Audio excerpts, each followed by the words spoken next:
Hello students, this is quick analysis of the 4th April morning shift paper. तो paper कहीं ना कहीं 2024 का जो जनवरी शिफ्ट था उससे थोड़ा सा बेटर कह सकते हैं तीनों सब्जेक्ट्स के मुकाबले में। अगर हम इंडिविजुअल लेवल पे बात करें तो फिजिक्स का पेपर 2024 जनवरी शिफ्ट से बेटर था, but still on a easier side. यहां पर mix of theoretical, mix of जो आपके क्वेश्चंस आते हैं वो दोनों आए, थ्योरेटिकल भी थे, क्वेश्चन सॉल्विंग अप्रोच भी थी, बट easier, टफ अभी भी नहीं कहेंगे, but better than 2024 January shift, that's for sure.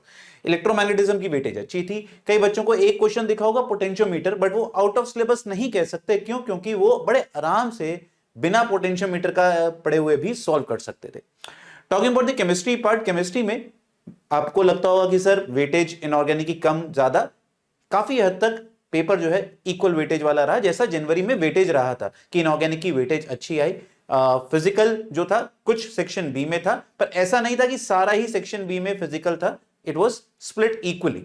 ठीक है, तो केमिस्ट्री जिन बच्चों की बेटर प्रिपेयर थी उन्हें आसान लगा, जिन बच्चों की प्रिपरेशन अच्छी नहीं थी उन्हें ट्रिकी लगा होगा केमिस्ट्री का paper. That is what we have observe. Assertion, reason, multi statement type questions काफी पूछे गए। ऑर्गेनिक की ओवरऑल वेटेज थोड़ी सी ज्यादा दिखेगी। जीओसी, बॉन्डिंग जैसे चैप्टर जिनकी वेटेज जनवरी में भी अच्छी आई थी वो अभी भी कंटिन्यू करी गई।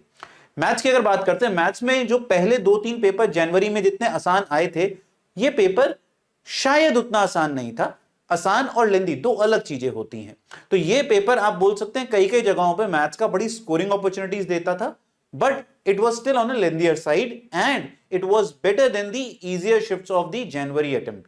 But ऐसा नहीं कि आपका आउट ऑफ कंट्रोल। कई बच्चों को लगा कि ये इसमें कैलकुलस की वेटेज कम थी और अलजेब्रा की वेटेज ज्यादा थी। अदरवाइज जो वेक्टर की वेटेज हमेशा अच्छी रहती है वो यहां पर भी बरकरार रखी गई। बट पेपर जैसा कि हम कह रहे हैं ना, मैथ्स में लेंदी बन रहा है, लेंदी पेपर जरूर देखने को मिला।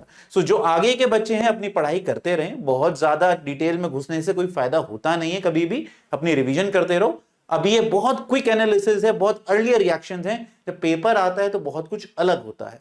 आपका सिर्फ और सिर्फ एक टारगेट होना चाहिए, play to the merit of the paper, play to the potential of the paper, and that's what you have to do. God bless, keep working hard.